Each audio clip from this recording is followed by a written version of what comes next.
طریقے سے آپ دیکھیں سیریا میں 2005 میں غالباً سیریا کا میں نے دورہ کیا ہے، اس ملک میں پہنچا ہوں اور میں نے وہاں پر دیکھا ہے میرے آقا صلی اللہ علیہ وسلم کے دیوانوں، سیریا کا لٹا ہوا وجود یقیناً ہمارے دلوں کو بہت ترساتا ہے. ہم رات دن اس کے لیے اللہ گواہ ہے دعا کرتے رہیں گے. لیکن 2005 میں سیریا میں دمشق کی جامع مسجد کے اندر نماز جمعہ پڑھنے کے لیے پہنچا. میں نے وہاں کے امام کو بہت بڑا عاشق رسول پایا. اللہ اکبر، اس کے وجود سے، اس کے چہرے سے، اس کے خطاب سے، اللہ اکبر، لفظ سے عشق رسول کے چھلکتے جام محسوس ہوتے تھے. لیکن اللہ اکبر، میں نے چھوٹے سے ذہن نے محسوس کر لیا تھا کہ سیریا بہت جلدی تباہ ہوگا.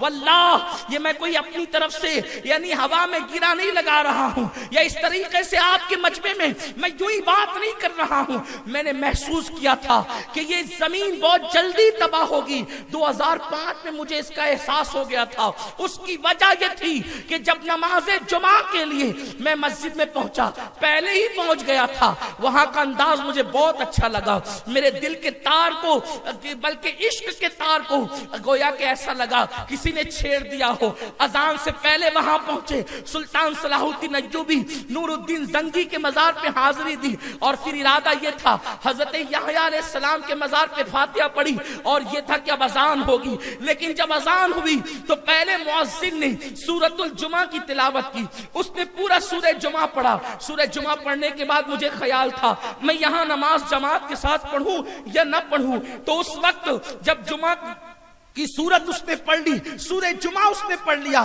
اس کے بعد اس نے قصیدہ بردہ شریف کی تلاوت شروع کی اور وہ بلند آواز سے رب صلی وسلم دائما ابدا علی حبیبک خیر الخلق کلہم، امام بوصیری کے اشعار وہ پڑھنے لگا. میرے دل کی کلی کلی کھلنے لگی کہ میں آج بھی اس مسجد میں آیا ہوں، دمشق کی جامع مسجد میں، جہاں بے فضلہ تعالی سنیت موجود ہے، عاشقان مصطفیٰ موجود ہے. اور اس کے بعد جب پھر ارادہ یہ ہو گیا کہ یہاں پر نماز جمعہ ادا کی جائے گی اور ہم نے اپنے اکابرین سے مشورہ بھی کر لیا کہ یہاں نماز ادا کی جا سکتی ہے. پھر ہم پہلی صف میں بیٹھنے کے بعد جو ہے ہم نے ارادہ کیا ایک کام کریں کہ صف اول میں بیٹھ کر کے پوری مسجد کا نظارہ نہیں ہو سکتا چونکہ اول صف میں افضل ہے، لیکن ہم دیکھنا چاہتے ہیں اہل سیریا کا انداز نماز جمعہ کے حوالے سے کیا ہے، کیونکہ وہ ہمارے لیے اجنبی تھے، ہم ان کے لیے اجنبی تھے. تو پھر ہم تھوڑا پیچھے آ گئے اور جہاں حضرت یحییٰ علیہ السلام کے قدم ہیں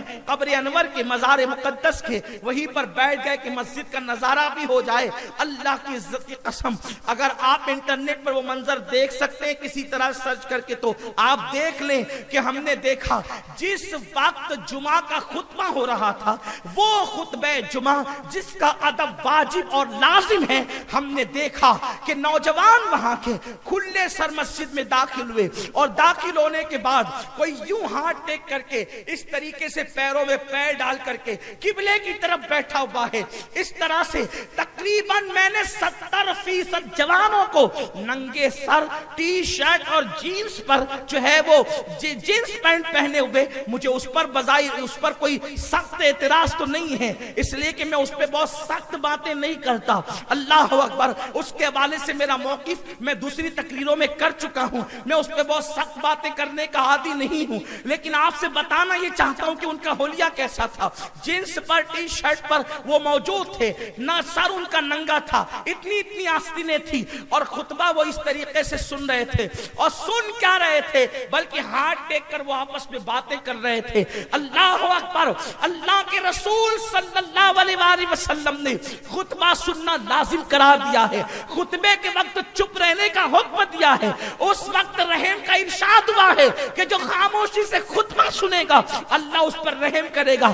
آپ بتائیں چپ رہ کر سننے والوں پر خدا رحم کرتا ہے، لیکن جو سنے ہی نہیں آپس میں باتیں کریں، پیر لمبے کر کے بیٹھ جائیں، پیر پہ پیر ڈال کر یوں بیٹھے جیسے کسی قہوہ خانے میں گئے بیٹھے ہو، جیسے کسی چائے کی دکان پہ بیٹھے ہو،